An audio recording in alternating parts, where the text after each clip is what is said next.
రాయలసీమలో ఉన్నటువంటి సమస్యలు ఒక ప్రజల్లోకి తీసుకెళ్ళడం, ఆ సమస్యల గురించి చెప్పడం. గతంలో చాలామందికి అంటే ఓన్లీ ఎ ఫ్యూ పీపుల్ మాత్రమే, కొంతమందికి మాత్రమే రాయలసీమ సమస్యలు, ఇష్యూస్ ఇంతకుముందు తెలిసేవి. కామన్ మ్యాన్ వరకు తీసుకెళ్ళారు మా టీం, మేము అందరం కలిసి. ఈవెన్ కామన్ మ్యాన్ అడిగినా కూడా మనకి ఈరోజు రాయలసీమ గురించి, రాయలసీమ సమస్యల గురించి, రాయలసీమ వెనుకబాటుతనాన్ని గురించి, అక్కడ ఉన్నటువంటి పేదరికాన్ని గురించి, వలసలను గురించి, శ్రీబాగ్ ఒప్పందాన్ని గురించి, నీటి సమస్యల గురించి, వాటర్ షేరింగ్ రైట్స్ను గురించి, హక్కులను గురించి, ఈరోజు రాయలసీమలో ఏ ప్రాజెక్ట్స్ కడితే ఏమి మంచి జరుగుతుంది, ఏవి కట్టకపోతే ఎంత నష్టపోతాం, ఇవన్నీ కూడా ఈరోజు కామన్ మ్యాన్ అడిగినా కూడా చెప్పే స్థాయికి మా మూమెంట్ను తీసుకెళ్ళి. పదవులు కాకపోతే ఇంకోటి కాదు ఇక్కడ ముఖ్యం. ఇక్కడ మనకు తెలిసి కూడా చెప్పకపోతే చరిత్రలో మరి చరిత్రహీనులమైపోతామని భయం. తెలిసి కూడా ప్రజలకు విషయాలు చెప్పకపోతే మాత్రం ఇది క్షమించడానికి నేరమని చెప్పి ముందుకెళ్ళారు. మీరు అన్నట్టుగా 5 years కామ్గా ఉన్నారు మీరు, లేకపోతే ఇంకోటి కాదు. రాష్ట్ర విభజన జరిగింది. రాష్ట్ర విభజన జరగకముందు నుంచి కూడా చెప్తూ వచ్చాను నేను. ఆ మాటకు వస్తే తెలంగాణ విడిపోతుంది అని చెప్పి అందరికంటే ముందు చెప్పినటువంటి వాడిని నేను. ఈవెన్ కేసీఆర్ లాంటి వాళ్ళు, కేటీఆర్ లాంటి వాళ్ళు కూడా ఎప్పుడూ వాళ్ళకు హోప్ లేదు తెలంగాణ వస్తుంది. ఇది ఇంకొక డాక్టర్ చెన్నారెడ్డి గారి నేతృత్వంలో జరిగినటువంటి ఒక మూమెంట్ ఏదైతే జరిగిందో చాలా ఉధృతంగా. అట్లాగే ఇక్కడ మళ్ళొక్కసారి ఈ యొక్క ఉద్యమం మరీ లైమ్లైట్లోకి వచ్చింది. ఇది మళ్ళీ సమసిపోతుంది అనుకున్నారు తప్ప ఖచ్చితంగా తెలంగాణ వస్తుందని మాత్రం ఎవరికి తెలియదు. కానీ నేను ఖచ్చితంగా చెప్పాను, నేను తెలంగాణ రాబోతుంది అని చెప్పి. చాలామంది ఆశ్చర్యపోయారు. అట్లా అనేక రకాలుగా మనకు తెలిసిన విషయాలన్నీ కూడా ప్రజలకు చెప్తూ వచ్చాను. అటు తెలంగాణ వాళ్ళకు చెప్పాను, ఇటు మా రాయలసీమ వాళ్ళకు చెప్పాను. నేను ఎక్కడ ఏ సమస్య ఉన్నా కూడా హైలైట్ చేస్తూ ముందుకు. రాయలసీమ యూత్ సర్వీస్ సొసైటీ ఇది 1992లో అంత యూత్తో కూడుకున్నటువంటి ఒక ఆర్గనైజేషన్ ఫ్లోట్ చేయడం జరిగింది. అది రాయలసీమ ప్రజానీకం కోసము, రాయలసీమ రైతాంగం కోసము, నీటి హక్కుల కోసం దాని మీద పోరాటం చేసేదానికి ఈ యొక్క సంస్థను ఏర్పాటు చేయడం జరిగింది 1992లో. ఆ యొక్క మరి ఆ సంస్థ ఆధ్వర్యంలో కూడా చాలాసార్లు పాదయాత్రలు, పబ్లిక్ మీటింగ్స్ కనువిప్పుగలిగే విధంగా ఒక చాలా పెద్ద పాపులర్ మూమెంట్ మేము తీసుకొచ్చాం. ముఖ్యంగా కర్నూలు జిల్లా, కడప, కొన్ని ప్రాంతాల్లో ఉన్నటువంటి అనంతపురం అండ్ చిత్తూరు చాలా పెద్ద క్యాడర్ ఏర్పాటు చేసుకోవడం జరిగింది. ఆనాడు యూత్తో ఒక పెద్ద క్యాడర్ నిర్మాణం చేశాము. దానిని బేస్ చేసుకొనే రాష్ట్ర విభజన నేపథ్యంలో అయితే 3 రాష్ట్రాలు కావాలి, లేకపోతే ఒకటిగా ఉండాలి తప్ప తెలంగాణ ఎట్లా విడిపోతుంది, తెలంగాణ ఉండదు. తెలంగాణ స్టేట్ ఏర్పడితే బాగా నలిగిపోయేది రాయలసీమ. కాబట్టి let the state be trifurcated, not bifurcated అని చెప్పి ఒక నినాదంతో ముందుకెళ్ళాను. అప్పుడు దీన్ని అణచివేసేదానికి, రాయలసీమ ఉద్యమాన్ని, రాయలసీమ యొక్క వాదాన్ని అణచివేసేదానికి సమైక్యవాదం అన్నటువంటి ఒక పెద్ద ఒక మూమెంట్ను క్రియేట్ చేయడం కూడా జరిగింది. దేనికి జంకకుండా, భయపడకుండా ముందడుగు వేస్తూనే వెళ్ళాం, కానీ ఎప్పుడు వెనుకడుగు వేయలేం. సమైక్యవాదం ఒక పెనమాది తీసుకొచ్చారు. మీడియా సృష్టి కావచ్చు, లేకపోతే ఇంకోటి కావచ్చు. మా ప్రాంతంలో రాయలసీమలో ఎక్కువగా ఇప్పుడు చూడండి, మాకున్నటువంటి మరి ఈ హిస్టారికల్గా చూసినప్పుడు మాకు మరి ఒక ప్రాజెక్ట్ శాంక్షన్ అయ్యి ఉంది, Krishna Pennar project. Even almost foundation stone లే చేసే పరిస్థితికి కూడా వచ్చినటువంటి దాన్ని, అది కడితే ఏం లాభం లేదు, ఇక్కడ ఈ ప్రాజెక్ట్ కడితే మద్రాస్ రాష్ట్రం బాగుపడుతుంది తప్ప నీళ్ళన్నీ అక్కడికి పోతాయి తప్ప మనకు రావు అని చెప్పి మా వాళ్ళతోనే ఒక నినాదాన్ని తయారు చేసి మా వాళ్ళతోనే పలికిచ్చారు, పాడిచ్చారు. నాగార్జున సాగర్ దగ్గర ప్రాజెక్ట్ కట్టాలని, నందికొండ ప్రాజెక్ట్ అని. అంతా ఒకటి ఏదైనా గనక రాయలసీమకు వస్తుంది అని అంటే దాన్ని అణచివేసేదానికి చాలా తెలివిగా పదే పదే మమ్మల్ని మా గొంతు కోసి వేరే ప్రాంతం బెనిఫిట్ అయ్యేటట్టుగా మరి ఒక మైండ్ గేమ్ ఆడుతూ వచ్చారు.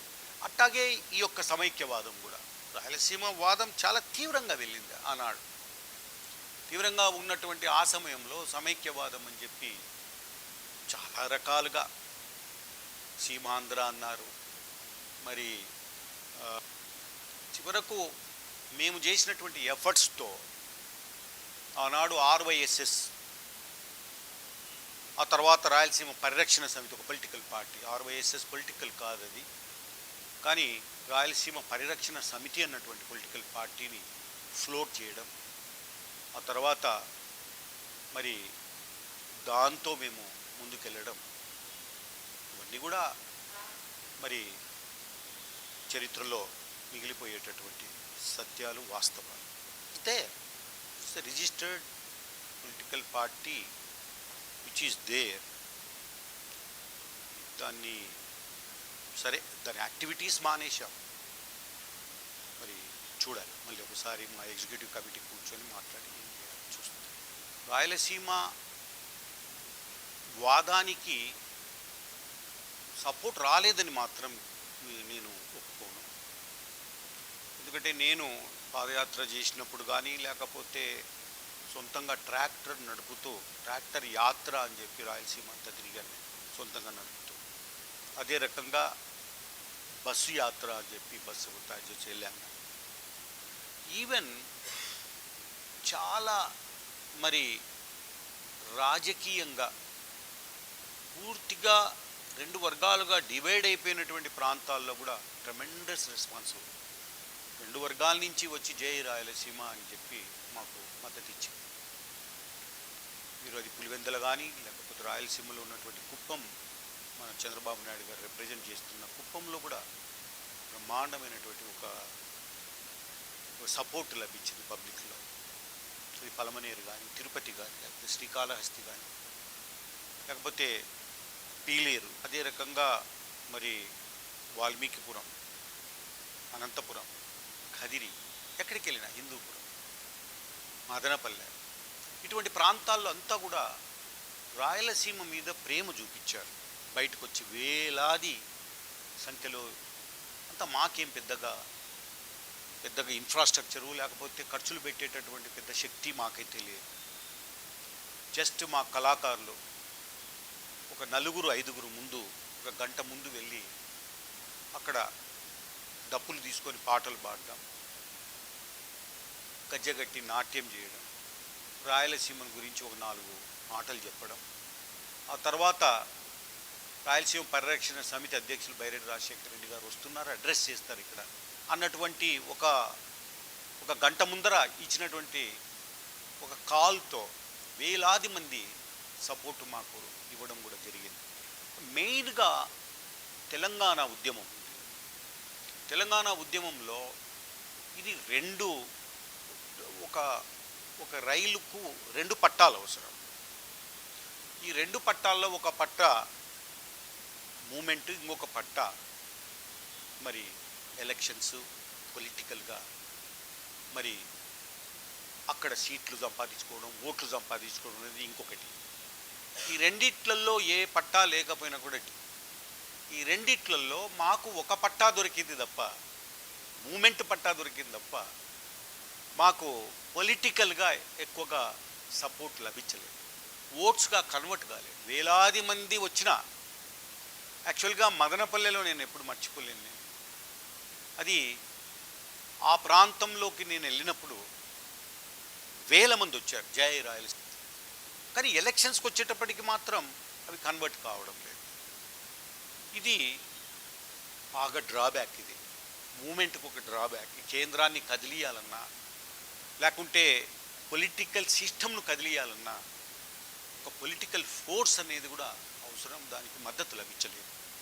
ఇది యాక్సెప్ట్ చేస్తున్నాను నేను మీరు అడిగింది నా క్వశ్చన్కు.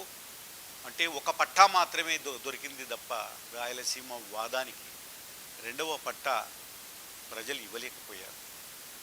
చాలా టైం పడుతుంది దానికి అనుకుంటున్నాను నేను. ముఖ్యమంత్రులు చాలామంది ఉన్నారు రాయలసీమ నుంచే. సంజీవరెడ్డి గారి దగ్గర నుంచి దామోదరం సంజీవయ్య గారు, అదే రకంగా మరి కోట్ల విజయభాస్కర్ రెడ్డి గారు, వైఎస్ రాజశేఖర్ రెడ్డి గారు, అన్ని పేర్లు తీసుకుంటే రీసెంట్గా మరి కిరణ్ కుమార్ రెడ్డి గారు, ఇట్లా చంద్రబాబు నాయుడు గారు, ఫైనల్లీ ఇప్పుడు జగన్, వీళ్ళందరూ కూడా మనం చూసినప్పుడు ఎస్ చాలాసార్లు రాయలసీమ నుంచే ముఖ్యమంత్రులుగా ఉంది. కానీ ఇక్కడ ఒకటి నేను చెప్తూ వచ్చింది ఏమంటే చూసి రాయలసీమ మొత్తం మీద అసెంబ్లీ సీట్లు 52, పార్లమెంటు 8 ఉన్నాయి. 52, 8. అన్డివైడెడ్ స్టేట్లో కూడా ఇది నంబర్ చాలా తక్కువ. అన్డివైడెడ్ స్టేట్లో ఇంకా తక్కువ. అప్పుడున్నటువంటి దాంట్లో తెలంగాణలో ఎక్కువ సీట్లు ఉన్నాయి, కోస్తాలో ఎక్కువ సీట్లు. ఏ ముఖ్యమంత్రి వచ్చినా ఎక్కువ సీట్లు ఉన్నటువంటి ప్రాంతాల మీదనే ఎక్కువగా వాళ్ళు మరి ఆ సమస్యల మీద స్పందించారు.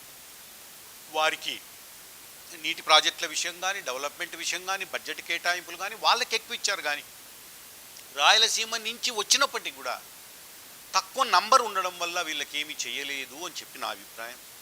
అదే తీసుకొని వెళ్ళా. మొన్న కూడా నేను చెప్పా, రాయలసీమకు న్యాయం జరగదు. ఇది ఒక స్టేట్ అయితేనే డివైడ్ చేసేటప్పుడు 3గా చేయండి, లేకపోతే మేము ఇరుక్కుపోతాం. ఎందుకంటే ఇది ఒక నంబర్ గేమ్. ఇది ఆఫ్టర్ ఆల్ డెమోక్రసీలో నంబర్ కౌంట్స్, నంబర్కే విలువ. నంబర్ లేనిది మనం ఏం సాధించుకోలేము. ఈరోజు చూడండి మా పరిస్థితి. నేను అదే చెప్పాను, ప్రతిసారి అదే చెప్తూ వచ్చాను నేను. మీరు క్వశ్చన్ అడిగిన దానికే ఎందుకు చేయలేదు, భయం. ఎందుకు చేయలేదంటే మెజారిటీ ఉన్నటువంటి ప్రాంతాలకు చేయకపోతే గవర్నమెంట్ పడిపోతుంది. నేను రాయలసీమ వాణ్ణి అని చెప్పి మీరు ఏదో అతి ప్రేమ చూపిస్తే మిమ్మల్ని ఉండనియరు. ఈరోజు నేను ఒక్కటి చెప్తున్నా, కోస్తా అండ్ రాయలసీమ రెండు కలిసి ఉన్నటువంటి ఆంధ్ర స్టేట్ ఉంది. ఇప్పుడు ఆంధ్రప్రదేశ్ అని పెట్టారు దానికి. ఒకప్పుడు ఆంధ్ర స్టేట్ అది. ఇప్పుడు దానికి కొంచెం మసాలా జోడించి ఊరికే తెలంగాణ ఇచ్చేసిన తర్వాత ఆంధ్రప్రదేశ్గా పేరు కూడా మారిస్తే బాగుండదనేమో, మోమాటం వచ్చిందో ఏమో, ఆంధ్రప్రదేశ్ అని పెట్టారు. అది ఆంధ్ర స్టేట్ ఒకప్పుడు. నేను చెప్తున్నది ఏమంటే ఈరోజు నంబర్ చూసినప్పుడు ఆ నంబర్లో 123 సీట్లు, అసెంబ్లీ సీట్లేమో కోస్తాలో ఉన్నాయి. అంటే 9 జిల్లాల్లో. 4 జిల్లాలైనటువంటి రాయలసీమలో ఉన్నటువంటి అసెంబ్లీ సీట్లు 52 మాత్రమే. అంటే ముఖ్యమంత్రులు ఎవరు వచ్చినా, జగన్ అయినా లేకపోతే చంద్రబాబు నాయుడు గారైనా, ఇంకా ఎవరు వచ్చినా ఈ 52 కనపడవు. నేను అందుకే చెప్పాను, నేను ఒక పెద్ద గ్రామ పంచాయతీలో ఒక మజరా గ్రామం ఉంటుంది. ఒక పంచాయతీలో ఒక తాండనో లేకపోతే ఇంకా 2-3 మజరా గ్రామాలు కలిపి ఒక పంచాయతీ కావచ్చు. ఇక్కడ ఏం జరుగుతుందంటే ఒక 2000 ఓట్లు ఉన్నటువంటి ఆ పంచాయతీకి ఎక్కువగా పనులు జరుగుతాయి.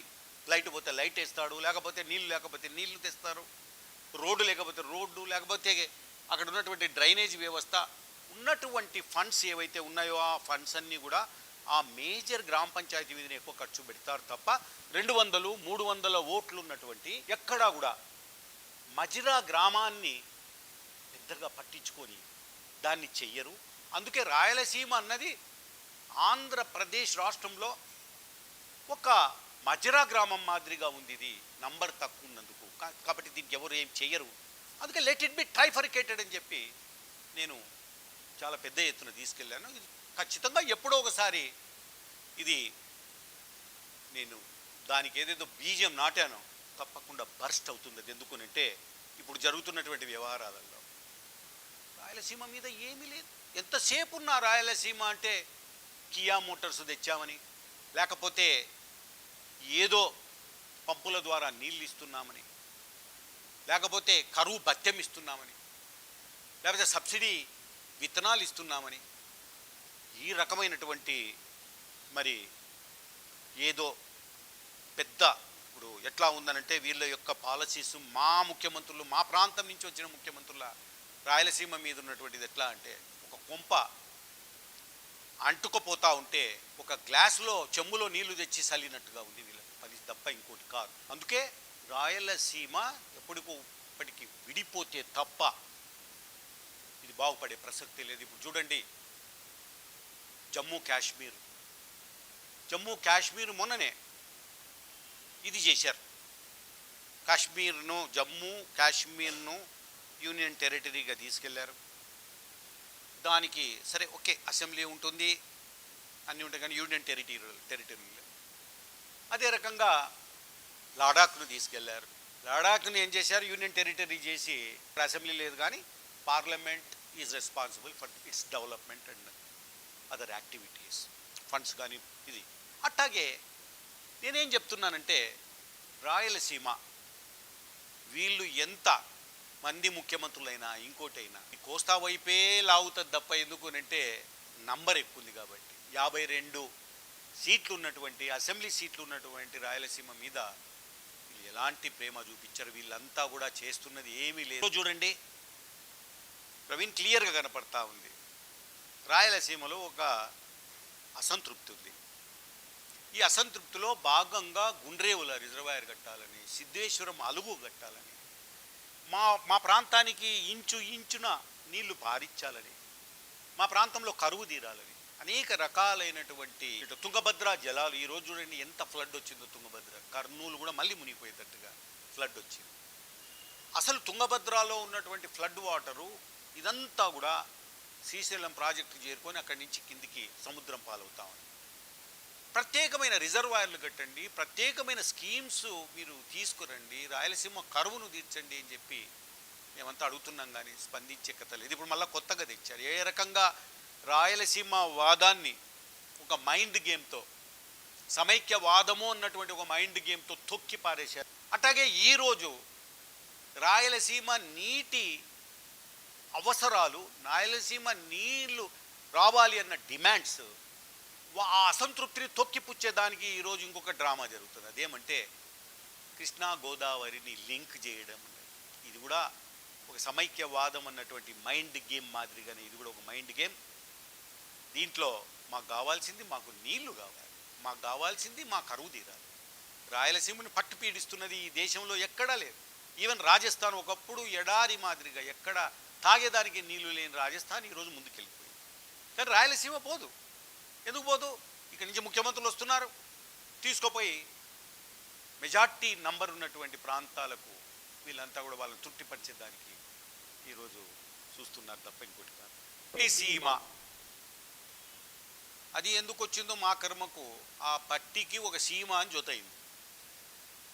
పట్టి సీమ అంటేనే ఇంకా రాయలసీమ బాగా నీళ్ళన్నీ వస్తున్నాయని చెప్పి ఒక ప్రచారం చేశారు. చాలా తప్పది. పట్టి సీమకు రాయలసీమకు సంబంధమే లేదు. దాంట్లో మిగిలితే జలాలు మాకిస్తామని, మాకు మిగిలితే ఏదో కోటాలు కాదు, మాకు కావాల్సింది మా రిజర్వాయర్లు మాకు. మీరేం చేస్తున్నారు? ఈరోజు వచ్చిన నీళ్లు శ్రీశైలానికి నీళ్ళు వచ్చి నాగార్జున సాగర్, కృష్ణా బ్యారేజ్ ఎప్పుడు లేని విధంగా ఈరోజు గేట్లని తెరిచేశారు. సముద్రం పాలవుతున్నాయి నీళ్లు. ఏది మా సొంత రిజర్వాయర్ ఎక్కడుంది ఇక్కడ? ఈరోజు శ్రీశైలం ప్రాజెక్టు కూడా తెలంగాణ అండ్ ఆంధ్రప్రదేశ్కు సంబంధించింది. నాగార్జున సాగర్ అదే. ఈరోజు కృష్ణా బ్యారేజ్ ఒక్కటి కోస్తా ఆంధ్రకు సంబంధించింది. సరే, ఎవరి ప్రాజెక్టులు వాళ్ళకు ఉన్నాయి. శ్రీరామ్ సాగర్ తెలంగాణకు ఉంది. అదే రకంగా తెలంగాణ అండ్ కంబైన్డ్గా జాయింట్ ప్రాజెక్ట్స్ ఇవన్నీ. జూరాల ఉంది. జూరాల బిలాంగ్స్ టు తెలంగాణ తెలంగాణ స్టేట్కు సంబంధించినటువంటిది అది. ఈరోజు తెలంగాణ పట్టా అది. గోదావరి మీద నిర్మించినటువంటి కూడా తెలంగాణ పట్టాలవి, వాళ్ళ యొక్క సొంత ప్రాజెక్టులు అవి. కోస్తాకు సంబంధించినటువంటి కూడా పులిచింతలు కానీ ఇంకోటి కానీ కృష్ణా బ్యారేజ్ కానీ ధవళేశ్వరం కానీ ఇవన్నీ కూడా కోస్తాకు సంబంధించినటివి వంటివి. ఒక ఇండిపెండెంట్ ప్రాజెక్టు రాయలసీమకు ఇది ప్రత్యేకంగా ఉంది అని చెప్పే ధైర్యం జగన్కుందా, చంద్రబాబు నాయుడుకుందా? లేకపోతే ఇంతకు ముందు ఒకవేళ వాళ్ళు ఉంటే రాయలసీమలో నుంచి ముఖ్యమంత్రులు అయిన వాళ్ళు లేకపోతే పవర్లో ఉన్నటువంటి వాళ్ళు చెప్పే ధైర్యం ఉందా? లేదు. మేమంతా ఇప్పుడు ఈరోజు ఒకని మోచేయి కింద నీళ్లు తాగాల్సిందే, మేము పోయి అడుక్కోవాల్సిందే, మేము వెళ్ళి రిక్వెస్ట్ చేయాల్సిందే. మాకు ఇయ్యండి అయ్యా నీళ్లు, మేము చచ్చిపోతున్నాం కరువుతోని అడగాల్సిందే. ఈరోజు బిచ్చగాళ్ళ కంటే హీనంగా బతికే పరిస్థితి వచ్చింది ఈనాడు రాయలసీమకు తప్ప మాకంటూ హక్కులు లేవు. మాకంటూ ఫలానా రిజర్వాయర్ మాది, ఇది మా పట్ట, రాయలసీమకు సంబంధించినటువంటి రిజర్వాయర్లో ఇన్ని నీళ్లు మాకున్నాయి, దీని మీద ఇంకెవరికి హక్కు లేదు మాకు తప్ప అన్నటువంటి ప్రాజెక్టు ఒక్కటి ఉందా అని నేను అడుగుతా ఉన్నా.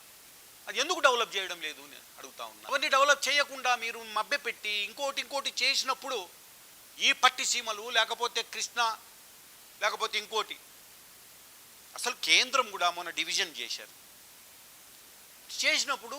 చేసినప్పుడు పోలవరాన్ని నేషనల్ ప్రాజెక్టుగా డిక్లేర్ చేశారు.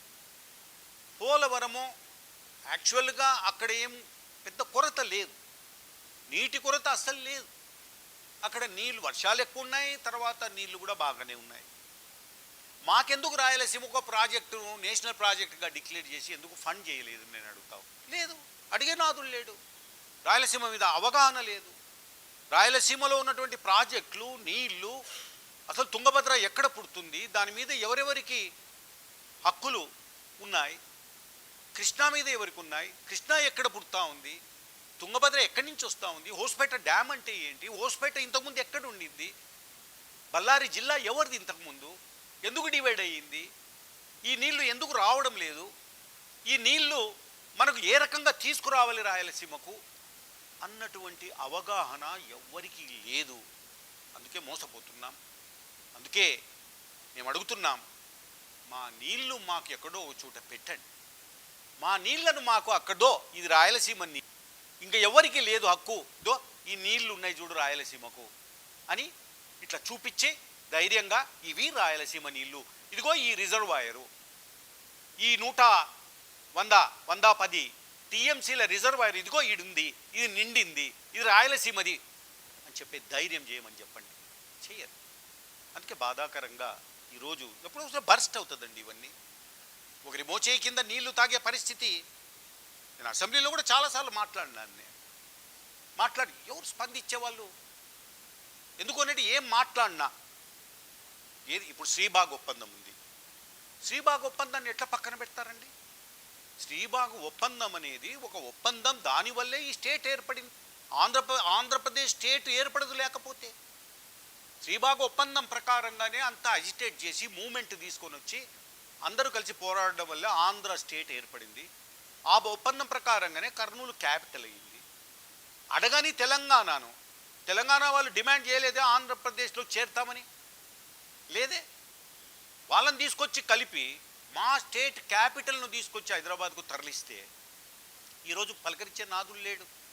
చంద్రబాబు నాయుడు గారు ఆయన విజయవాడ, గుంటూరు ఆ ప్రాంతంలో నేను అమరావతి కట్టానంటే, జగన్ గారు కూడా అసెంబ్లీలో ఆనాడు అపోజిషన్లో ఉన్నటువంటి జగన్ కూడా మాకేం సమ్మతమే, మాకు ఏ అబ్జెక్షన్ లేదని చెప్పలేదా? ఒక్కరైనా అవును తిరుపతిలోనో లేకపోతే అనంతపురంలోనో కడపలోనో లేకపోతే పులివెందల్లోనో లేకపోతే కుప్పంలోనో లేకపోతే కర్నూలులోనో మాకు క్యాపిటల్ ఒప్పందం ప్రకారంగా మాకు రావాలి అని అడిగిన నాదుడు ఎవరైనా ఉన్నారా? నేను చాలాసార్లు చెప్పాను. నేను చాలాసార్లు చెప్పాను. నేను చంద్రబాబు నాయుడు గారు వరంగల్ నుంచి ఎమ్మెల్యేగా ఎన్నిక కాబడినటువంటి శ్రీహరి గారు కూడా ఆనాడు ఇరిగేషన్ మంత్రిగా ఉన్నారు. శ్రీహరి గారు చంద్రబాబు నాయుడు ముఖ్యమంత్రిగా ఉన్నప్పుడు నా ముఖం చూస్తేనే వాళ్ళు ఫస్ట్ అనేది 854 అనేది నన్ను 854 లెవెల్కు మెయింటైన్ చేయండి, ఆ జీవో తీసుకురండి, మీరు 854 అడుగుల వరకు ముట్టుకోవద్దు నీళ్లను, ఆ పైన ఉన్నటువంటి వాటిని వాడుకోండి, మీరు పుస్తకాలను వాడుకోండి, తెలంగాణకు వాడుకోండి. కానీ 854 కంటే కిందికి వస్తే మా కాలువలలోకి నీళ్లు పోవని చెప్పి ఎన్నోసార్లు చెప్పాను. దాని మీద ఒక జీవో ఇష్యూ చేయండి. ఆ జీవో ఇష్యూ చేస్తున్నారు, రద్దు చేస్తున్నారు, ఇష్యూ చేస్తున్నారు, రద్దు. ఈవెన్ వైఎస్ రాజశేఖర రెడ్డి గారు ఒక జీవో తెచ్చారు. ఆయన కేంద్రము ఏం చెప్తే అదే.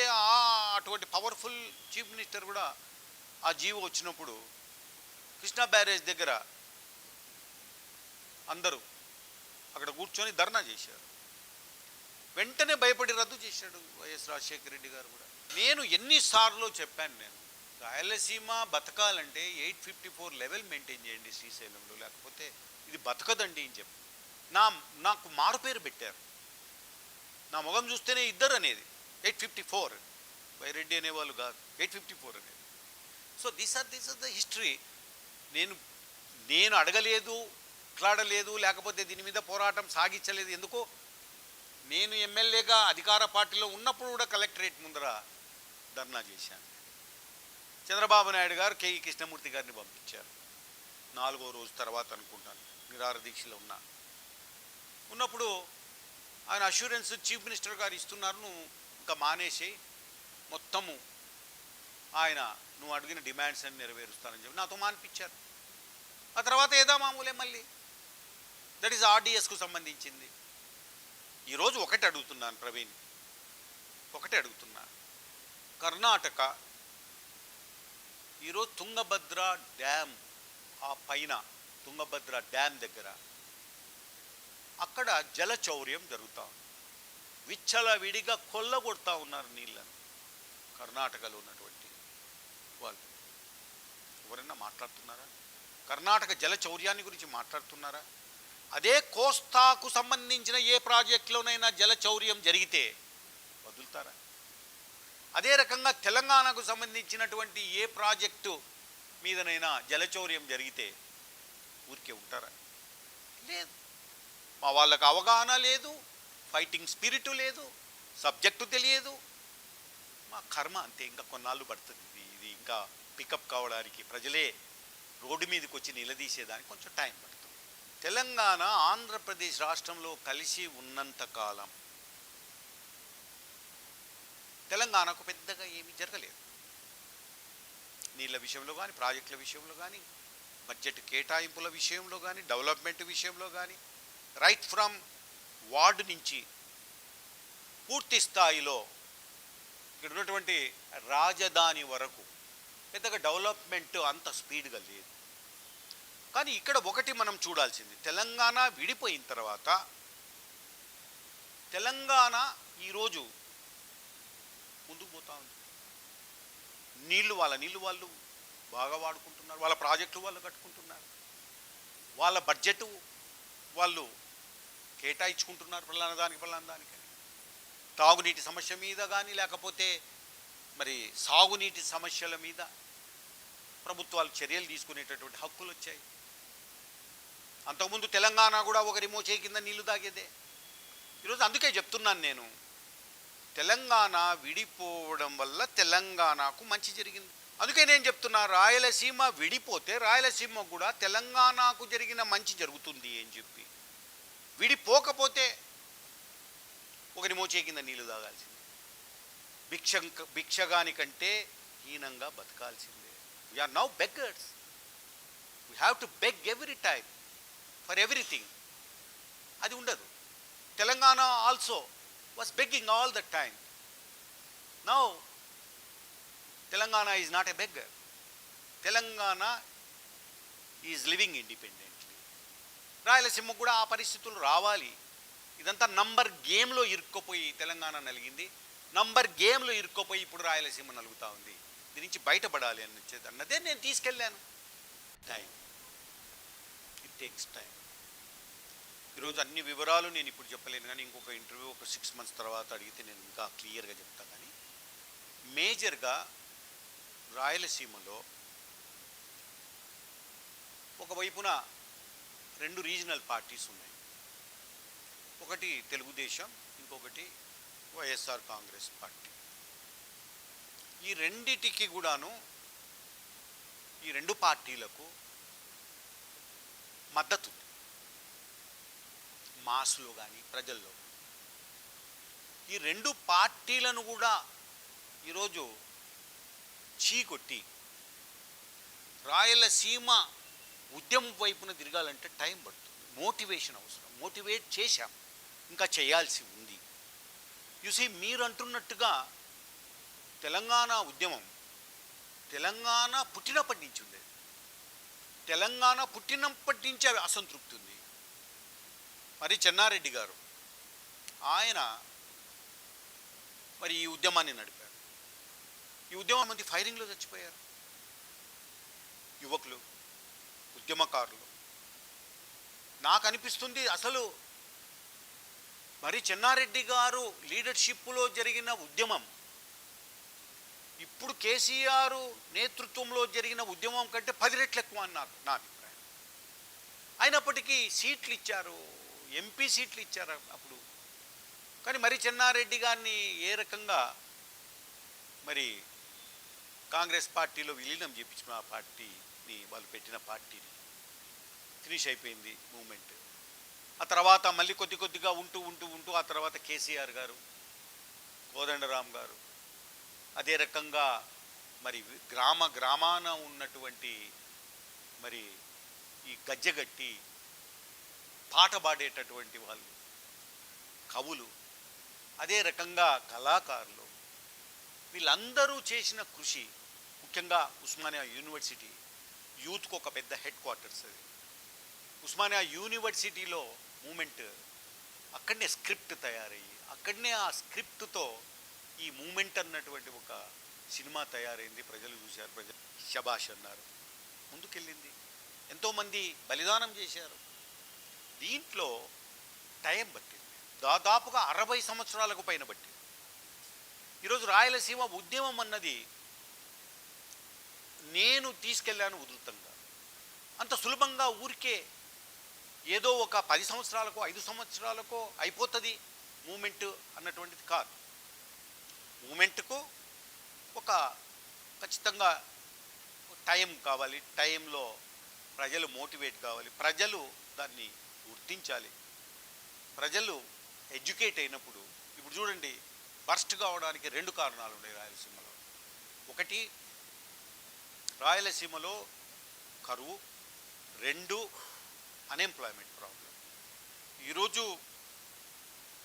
ఎంటెక్ చదివిన వాళ్ళు, బీటెక్ చదివినటువంటి వాళ్ళు, ఎంఫిల్ చేసినటువంటి వాళ్ళు, graduates, post graduates, including PhD చేసినటువంటి వాళ్ళు లక్షల మంది ఉన్నారు.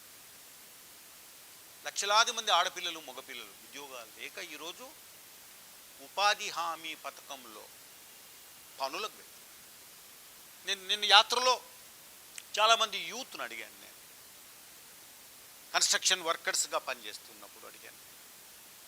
ఆ బేల్దార్ బేల్దార్ అంటారు మా ప్రాంతంలో, కన్స్ట్రక్షన్ మేసన్స్ వాళ్ళు కడుతున్నప్పుడు నేను పోయి అడిగాను, బాబు ఏంటిది ఇదేం చెప్పి. ఆ పిల్లోడు పోస్ట్ గ్రాడ్యుయేట్, ఇంకా ఏమీ లేక, బతుకు తెరువు లేక ఏదో ఇల్లు కట్టుకుంటున్నాడు. ఇల్లు కట్టే దాంట్లో కూలీగా పనిచేస్తున్నాడు. కొంత దూరం పోయిన తర్వాత ఇంకొక చోట నేను అడిగాను. నేను ఒక పిల్లోడు గొర్రెలు కాస్తున్నాడు. ఏం చదివినా అబ్బా? పిహెచ్డి చేశాడు. ఈరోజు నేను ఒకటే అడుగుతున్నా, రాయలసీమలో ఉన్నటువంటి అన్ఎంప్లాయ్మెంట్ ప్రాబ్లం ఎక్కడా లేదు. ప్రతి ప్రాంతంలో కూడాను లక్షలాది మంది, ప్రతి ఊర్లో కూడా వేలాది మంది ఉన్నారు ఈనాడు, ఆడపిల్లలు, మగపిల్లలు ఉద్యోగాలు లేక. ఎప్పుడోసారి ఈ యొక్క సమస్య, ఇది రోడ్డున పడే సమస్య, ఇది బర్స్ట్ అవుతుంది ఎప్పుడోసారి. ఒకటి నీటి మీద హక్కులు, కరువు, రెండవది అన్ఎంప్లాయ్మెంట్ ప్రాబ్లం. ఖచ్చితంగా రాయలసీమ ఉద్యమానికి ఈ 2 సబ్జెక్ట్స్, ఈ 2 లైన్స్ ఖచ్చితంగా రాయలసీమ వచ్చే వరకు వదిలిపెట్టరు. ఇటు రైతులు, ఇటు గ్రామీణులు, ఇటు కరువు బారిన పడినటువంటి వాళ్ళు, చదువుకొని ఉద్యోగాలు లేకుండా కూలీ పనులు చేసుకుంటున్నటువంటి వాళ్ళు ఎప్పుడోసారి రోడ్డున పడాల్సిందే. రాయలసీమ ఉద్యమం మళ్ళీ ఒకసారి రావాల్సిందే. Takes time. ఇన్స్టెంట్గా ఏది కూడా సక్సెస్ అయ్యి వచ్చేస్తుంది రాయలసీమ అన్నటువంటిది టేక్స్ టైం. తెలంగాణ మాదిరే విల్ డెఫినెట్లీ టేక్ టైం. ఎందుకంటే ఈరోజు ఉన్నటువంటి పరిస్థితులలో ప్రజల ఆ, యొక్క దృష్టి ఈరోజు ఇద్దరు వ్యక్తుల మీద ఉంది. ఒకటి జగన్, ఇంకొకటి చంద్రబాబు. ఈ ఇద్దరు వ్యక్తులను మరి చీకొట్టే పరిస్థితి వచ్చినప్పుడు పికప్ అవుతుంది ఇంకొక ఉద్యమం. That's all. Have to wait and see. That's all. ఒకటి మేము మీరు ఉస్మానియా యూనివర్సిటీని హెడ్ క్వార్టర్స్గా తీసుకుని యూత్ ఏ రకంగా నా ఉద్యమాన్ని సక్సెస్ చేసుకున్నారు. మాకు కూడాను అనంతపురంలో మరి ఆ యూనివర్సిటీ, కృష్ణదేవరాయ యూనివర్సిటీ, ఆ యూనివర్సిటీలో మూమెంట్, అక్కడ మీటింగ్స్ చేశాము. అక్కడ మేము పాదయాత్ర చేస్తున్నప్పుడు నేను అక్కడ ఎంతో పెద్ద మద్దతు లభించింది. అందరం కలిసి యూనివర్సిటీ స్టూడెంట్స్ అంతా కూడా డిగ్రీ కాలేజ్ గ్రౌండ్కు వచ్చాం. లక్షల మంది ఆ యొక్క మీటింగ్కు హాజరయ్యారు స్టూడెంట్స్తో పాటుగా. ఒకటి గమనించాల్సింది ఏమంటే, మీరు అంటున్నారు కేసీఆర్ ముందుండి జరిపాడు. I don't accept. ముందుండి జరిపింది కేసీఆర్ పాత్ర అంతా ఏమంటే ఒక రాజకీయ పార్టీని పెట్టాడు. ఎలక్షన్స్ వచ్చినప్పుడు ఆ పార్టీకి మద్దతు పలుకుతూ తెలంగాణకు మద్దతు ఇస్తున్నట్టుగా ప్రజలు తేట తెల్లం చేశారు. That's all. ఆయన చేసి ఉద్యమంలో ముందుండి నడిపింది కేసీఆర్. నేను మాత్రం ఉద్యమంలో ముందుండి ప్రాణాలకు తెగించి చేసింది ఒక వైపున యూత్ స్టూడెంట్స్, అది యూనివర్సిటీ కావచ్చు, కాలేజ్ కావచ్చు, ఇంకొకటి కావచ్చు. ఇంకొక వైపున కళాకారులు ఎస్ అందరూ. ఒకప్పుడు మేమంతా తెలంగాణలో గద్దర్ వెరీ పాపులర్. మా భూమి సినిమాలో పాడిన పాటలు అప్పటి నుంచి కూడా గద్దర్ అంటే తెలంగాణలో ఒక పాపులర్ సింగర్, ఒక కళాకారుడు. అటువంటి గద్దర్ లాంటి వాళ్ళు కొన్ని వేల మంది తయారయ్యారు. ది ఎక్స్ట్రీమిజం కావచ్చు, లేకుంటే నక్సలిజం యొక్క ప్రభావం కావచ్చు, లేకపోతే ఇంకోటి కావచ్చు. కానీ పాటలతో, వాళ్ళ నాట్యంతో, గజ్జెగట్టి డప్పు కొట్టి పాడిన పాటలతో కొంతవరకు ప్రభావితం చేశారు ప్రజలను. కేసీఆర్ నేను బాబూబీ సినిమా గురించి కూడా చెప్పాలి. దాదాపుగా దగ్గర 1000 మంది బలిదానం చేయడం, అదే రకంగా కళాకారులు తీసుకెళ్ళడం, ఇదంతా ఒక్క కేసీఆర్ లేకపోతే రాయలసీమలో ఒక బైరెడ్డితోనే అయ్యేది కాదు. ఇది కేసీఆర్ గారి పాత్ర ఒకటే. ఇంకొక పార్టీ లేదు అక్కడ, రాజకీయ పార్టీ. మరి టీఆర్ఎస్కు ఓటు వేయాలి. టీఆర్ఎస్ ఎస్ పొలిటికల్గా ఒక వింగ్, అది దానికి మద్దతు ఇచ్చారు. ఇంకొక పార్టీ లేదు అక్కడ. ఈరోజు ఉన్నటువంటిది పాపులారిటీ, ప్రజల్లో మోటివేషను, ప్రజల్లో మార్పు రావడానికి కారణం కళాకారుల ద్వారా, ఒక సింపుల్ భాషలో బాగా ఎడ్యుకేటెడ్ వాళ్ళు కూడా ఈరోజు తెలంగాణ కావాలి అన్నటువంటి ఒక డిమాండ్తో ముందుకు వచ్చారంటే అది నో క్వశ్చన్ ఒక కేసీఆర్తో అయ్యేది కాదు. అది ఆయన ఏం పెద్దగా ఎండకు ఎండ లేదు, వానకు నాన లేదు, ఇంకోటి కాదు.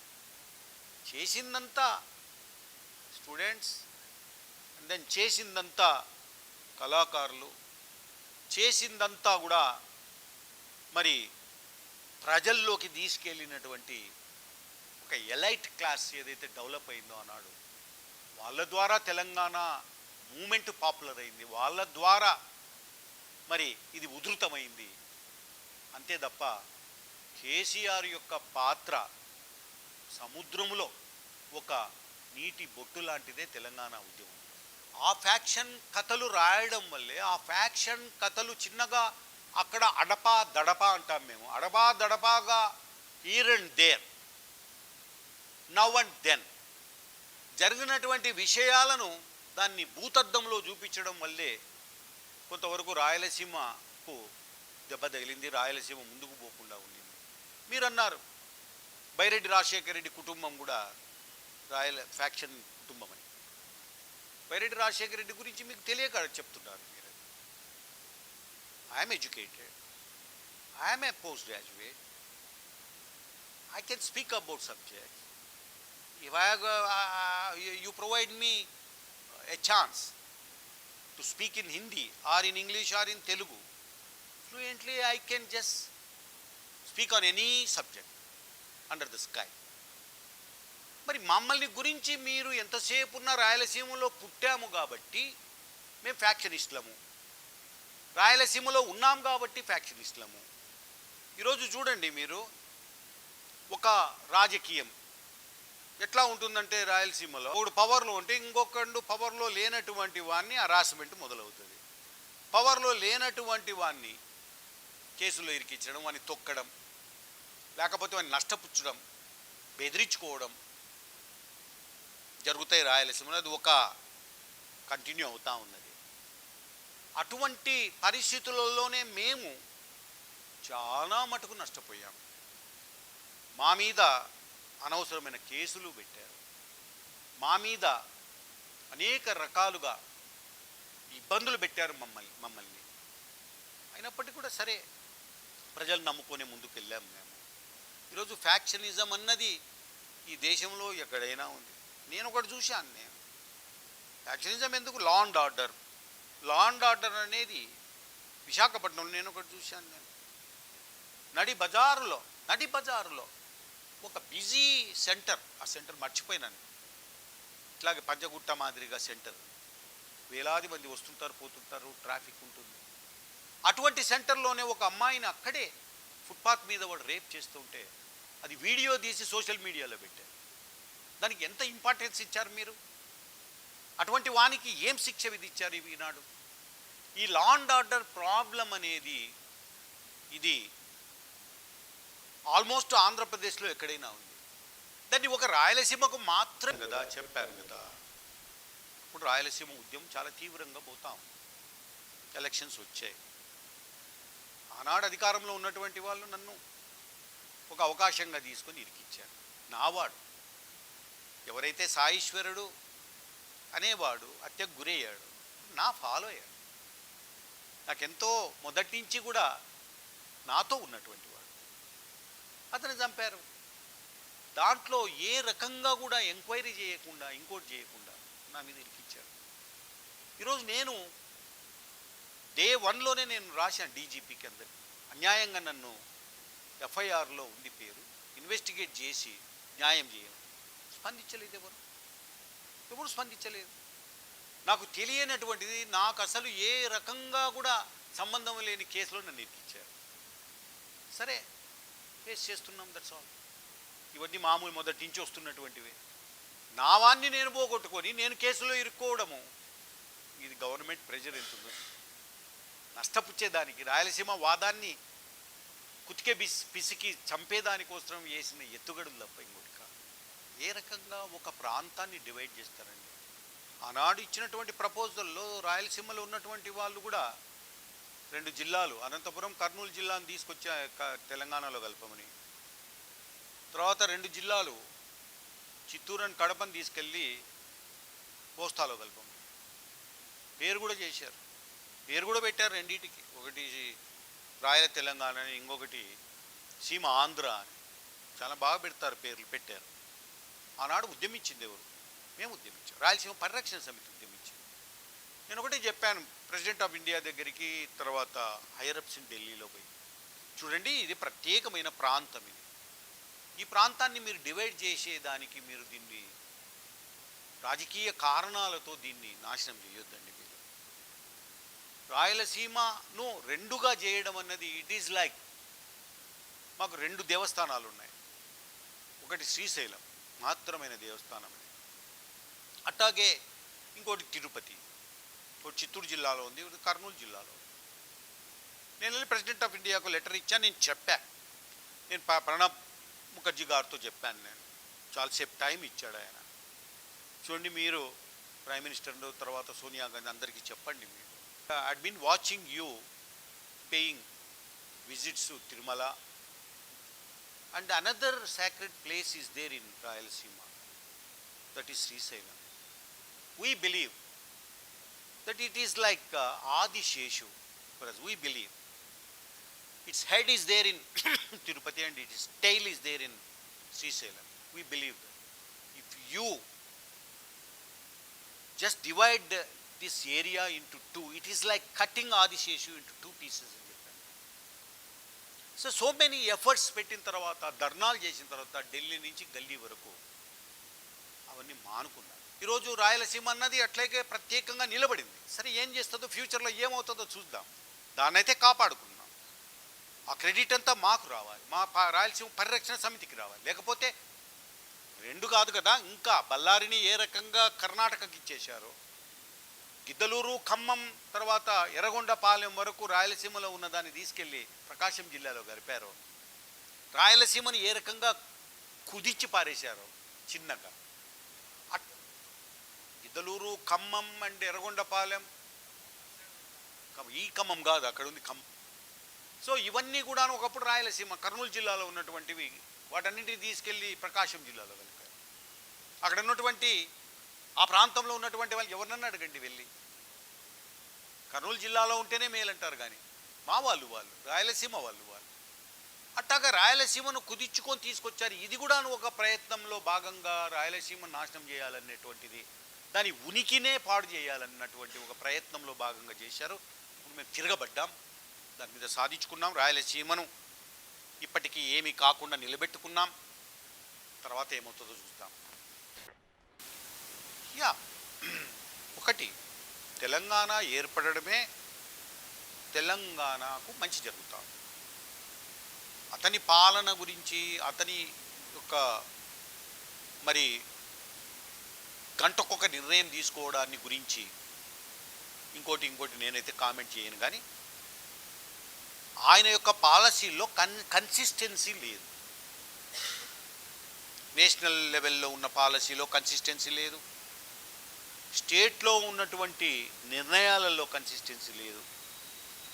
దీంట్లో కొన్ని తప్పులు దొర్లుతూ ఉన్నాయి. మరి అందుకే కదా కేసీఆర్ గారి డాటర్ ఎవరైతే ఉన్నారో, షీఈ్ ఏబుల్ లేడీ. నేను చాలాసార్లు పార్లమెంట్లో కూడా ఆమె డిబేట్స్లో పాల్గొన్నప్పుడు కూడా చూశాను. ఈవెన్ పబ్లిక్ మీటింగ్స్ అడ్రస్ చేయడం కూడా చూశాను. She's intelligent lady. ఆ మాటకు వస్తే కేసీఆర్ కంటే కొంచెం బాగా మరి ఏ సబ్జెక్టు మీదనైనా ప్రజెంట్ చేయగలిగేటటువంటి కెపాసిటీ ఉన్నటువంటి లేడీ. ఎవరి చేతుల్లో అండి ఓడిపోయిందా? ఎవరి చేతుల్లో? అన్నీ చూస్తూ ఉంటే ఏమవుతుందనంటే, ఎంత పెద్ద నాయకునికైనా ఖచ్చితంగా ఒక స్టేజ్లో ఎక్కడో ఒక చోట ఖచ్చితంగా ప్రజలు పట్ట పగలే చుక్కలు చూపిస్తారని నా అభిప్రాయం. తప్పకుండా అంటే, ఎందుకంటే ఇది ఒక నేషనల్ పార్టీ. నేషనల్ పార్టీ ఖచ్చితంగా ఒక స్టేట్లో బలపడాలని ఖచ్చితంగా చూస్తుంది. అది కూడాను మోడీ లాంటి నాయకత్వం కింద ఉన్నటువంటి బీజేపీ ఆంధ్రప్రదేశ్లో, తెలంగాణలో బలపడాలి అన్నటువంటి ఒక నిర్ణయం చెయ్యదు అని నేనైతే అనుకోను. ఖచ్చితంగా బలపడుతుంది ఆ పార్టీ ఆంధ్రప్రదేశ్లో, ఖచ్చితంగా తెలంగాణలో. ఈరోజు నెక్స్ట్ జరిగే దాంట్లలో నా అసెస్మెంట్,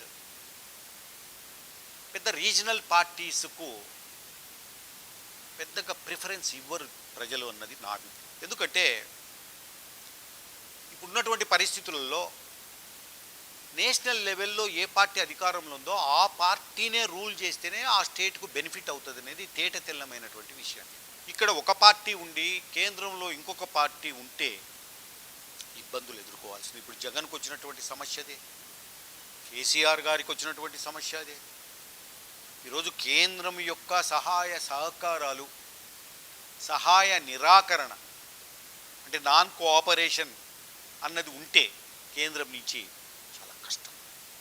అది ఎదురీతనే తప్ప, it is against the tide తప్ప it's not with the Tide.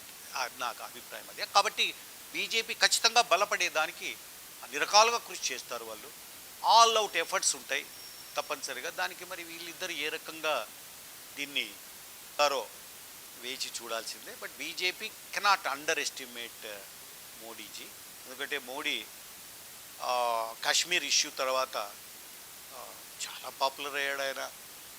Even కాంగ్రెస్లో ఉన్నటువంటి వాళ్ళు కూడా సపోర్ట్ ఇచ్చే పరిస్థితికి వచ్చింది.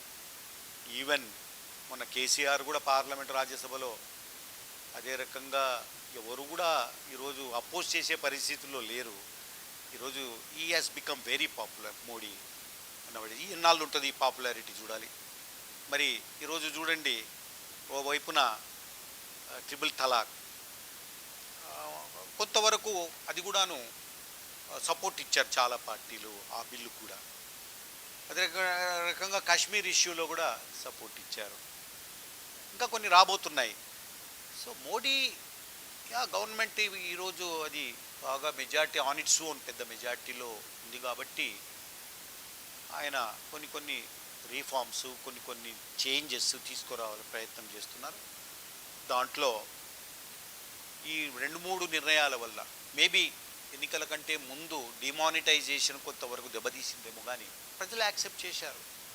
ఈరోజు ఉన్నటువంటి ఈ నిర్ణయాల వల్ల కాశ్మీర్ ఇష్యూలో ఈరోజు చిన్న పిల్లల దగ్గర నుంచి పెద్దల వరకు కూడా మోడీ ఈరోజు ఒక పెద్ద హీరోగా మరి పాపులారిటీ తెచ్చుకున్నాడని నా అభిప్రాయం. ఇది ఎన్ని రోజులు ఉంటుందో చూడాలి. నాట్ ఇప్పుడైతే నేనేది అనుకోవడం లేదు. Takes time. నాకు 2 ఆప్షన్స్ ఉన్నాయి. ఒకటి రాయలసీమ ఇష్యూస్, రెండవది మరి ఏ పొలిటికల్ పార్టీ లేకపోతే మనమే రాయలసీమ ఇష్యూస్ మీద పోరాడదామా అన్నటువంటిదే ఉంది. We are going to have a meeting పెట్టుకొని కార్యకర్తలతో ఒక నిర్ణయానికి వస్తాం అంటారు. Congress I think Himalayan blunders చేస్తాం. హిమాలయన్ బ్లండర్స్ కాంగ్రెస్ అవి ఎందుకో మరి అడ్వైజర్స్ బాగలేరా, లేకపోతే ఏమైనా చుట్టూ ఉన్నటువంటి వాళ్ళు ముసలోళ్ళు అయిపోయినారా, లేకపోతే వాళ్ళ యొక్క జ్ఞాపక శక్తి బాగలేవా అనిపిస్తుంది. చూడండి, మొన్న జరిగినటువంటి దాంట్లో చాలా పెద్ద తప్పులు. రాహుల్ గాంధీ గారు అమేథీ నుంచి పోటీ చేశారు. సడన్గా వయనాడుకు వెళ్ళి అక్కడ కూడా నామినేషన్ చేశారు. That is the biggest mistake. నార్త్లో అంతా స్వీప్ చేయడానికి కారణం అదే మిస్టేక్. అమేథీలోనే ఉండి లేదా సోనియా గాంధీ ప్లేస్లో రాయ్బరేలీలో ఉండి సోనియా గాంధీని అమేథీకి తెచ్చి ఏదో ఒకటి చేసిన పార్టీ ఇంత దెబ్బతిన్నది. ఎప్పుడైతే వయనాడుకు వచ్చి నామినేషన్ వేశాడో నార్త్ ఇండియా గాన్ కేస్. తప్పుడు నిర్ణయాలు ఇవన్నీ, రాంగ్ అడ్వైజర్స్ ఉన్నారు ఆయన దగ్గర అని నా అభిప్రాయం. ఇంకొకటి, మొన్న కాశ్మీర్ ఇష్యూలో చాలా తప్పుడు నిర్ణయం తీసుకున్నారు. ఊరికే ఏదో ఎవరిని మెప్పు కోసమో వాళ్ళ నిర్ణయాలు తీసుకుంటే పార్టీ ఉండదు, పార్టీ అంత పెద్దగా రాణించదు. ఇంకొక నిర్ణయం, మేము పార్టీకి దూరం ఉంటున్నాము, no Gandhi family, nothing, non Gandhi ఫ్యామిలీనే ప్రెసిడెంట్గా ఉంటుందని దాదాపు ఎలక్షన్లప్పటి నుంచి కూడా అరిగిపోయిన రికార్డు మాదిరిగా చెప్తూ వస్తానే ఉన్నారు. చివరకు ఏంటి, ప్రియాంక గాంధీ కాదు, రాహుల్ గాంధీ కాదు, సోనియా గాంధీని తెచ్చిపెట్టారు. అంటే ఏంటి, సోనియా గాంధీ మీరంతా అనుకుంటున్నారా సోనియా గాంధీ నాన్ గాంధీ ఫ్యామిలీ అని? ఇవన్నీ తప్పుడు నిర్ణయాలు, ఇవన్నీ కూడా చేతగాంతనము, లేకపోతే ఇవన్నీ కూడా అసలు పొలిటికల్గా ఒక విజన్ ఉన్నటువంటి పార్టీ తీసుకునే నిర్ణయాలు కాదు ఇవి. కాబట్టి ఇటువంటి తప్పిదాలు కాంగ్రెస్ పార్టీతో జరుగుతున్నాయి. అది మరి ఆ ఇంజన్ ఎత్తుకుంటుందో లేదో తెలియదు. కానీ నా మోడీ గారు ఏమైనా మరి ఆనాడు ఇందిరాగాంధీ మాదిరిగా పూర్తి ఒకటేసారి అంతా రద్దు చేసి పారేసి ఎమర్జెన్సీ పెట్టి అందరినీ లోపట పారేస్తే ఆమె వాయనే. అట్ట ఏమన్నా మోడీ అంత పెద్ద తప్పులు చేస్తే ఏమని చెప్పలేరు. ఈ పరిస్థితుల్లో మోడీ మాత్రం is a very popular leader in India. ఇవన్నీ ఉండవండి. So I'm telling you one thing, regional parties like YSR Congress, regional parties like Telugu Desam, regional parties like TRS, ఇవన్నీ పెద్దగా నెక్స్ట్ ఎలక్షన్స్లో పెద్దగా వాళ్ళ ఫేవర్లో రిజల్ట్స్ ఉండవు. తప్పనిసరిగా నేషనల్ పార్టీకే మద్దతు ఇస్తారు తప్ప ఆ నేషనల్ పార్టీ ఏది అన్నది చూడాలి. సో నేషనల్ లెవెల్లో ఉన్నటువంటి శక్తి వేరు, ఆ పవర్స్ వేరు. రీజనల్ పార్టీస్కి ఉన్న పవర్స్ వేరు. ఈరోజు చూడండి, చాలామంది ఏదేదో మాట్లాడుతారు. కొంతమంది కాంగ్రెస్సే, మొన్న నేను ఒక స్టేట్మెంట్ చదివాను. నేను ఏమంటున్నారంటే, కాశ్మీర్ అసెంబ్లీ రెజల్యూషన్ లేకుండా, కాశ్మీర్ అసెంబ్లీ సభ్యుల యొక్క అభిప్రాయాలు తీసుకోకుండా మీరు డివైడ్ చేశారని.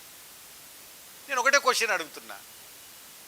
ఆంధ్రప్రదేశ్ డివైడ్ కాకముందు ఈ అసెంబ్లీ తీర్మానం చేసింది ఏమని? డివైడ్ చేయకూడదు, స్టేట్ను డివైడ్ చేయదని, యునైటెడ్గా ఉండాలని ఒక రెజల్యూషన్ పాస్ చేసి పంపించారు ప్రెసిడెంట్ ఆఫ్ ఇండియాకు, అందరికీ. రెజల్యూషన్ ఉంటే కూడా ఆ రెజల్యూషన్ బుట్టదాకలా చేసి డివిజన్ చేయలేదా? ఇప్పుడు రెజల్యూషన్ ఉండాలని అనడము డబల్ స్టాండర్డ్స్లో ఉంది తప్ప ఇంకోటి. రెజల్యూషన్ అవసరం లేదు దీనికి. గ్రామ పంచాయతీని డివైడ్ చేయాలన్నా కూడా కొంచెం ఆలోచన చేయొచ్చునేమో, కానీ ఒక స్టేట్ను డివైడ్ చేయాలంటే కేంద్రానికి ఉన్న పవర్స్ ఇంత అంతా కాదు. ఎప్పుడైనా నిరంతరం జరిగేటటువంటి ప్రక్రియ. అట్లాగే రాయలసీమ కూడా జరగవచ్చు రేపు పొద్దున భవిష్యత్తులో. చిన్న చిన్న క్వశ్చన్స్ వేయొద్దా? You are speaking about Kashmir, you are speaking about Modi, you are speaking about TRS, you are speaking about Jagan and CR's friendship. ఇన్ని పెద్ద పెద్ద క్వశ్చన్స్ అడిగి ఊరికి నుంచి ఆకాశంలో నుంచి కిందికి వచ్చి పడుతున్నాం ఎందుకు? దాని ఏం క్వశ్చన్? ఎందుకు ఆ క్వశ్చన్? ఎందుకండి? పిల్లోడు ఎగులాడుతున్నాడు కోతి కుమ్మ చాట మాదిరిగా ఎగులాడని, అంతే. That's all. Hi, this is Ajay. Please subscribe Tambola TV. 12 బజే లేచినామా, తంబోలా టీవీకి సబ్స్క్రైబ్ చేసినామా? Hello, నేను మీ Gangna. Please subscribe to Tambola TV. Hi, I'm Manara Chopra and please subscribe to Tambola TV. Subscribe to Tambola TV. Chakas.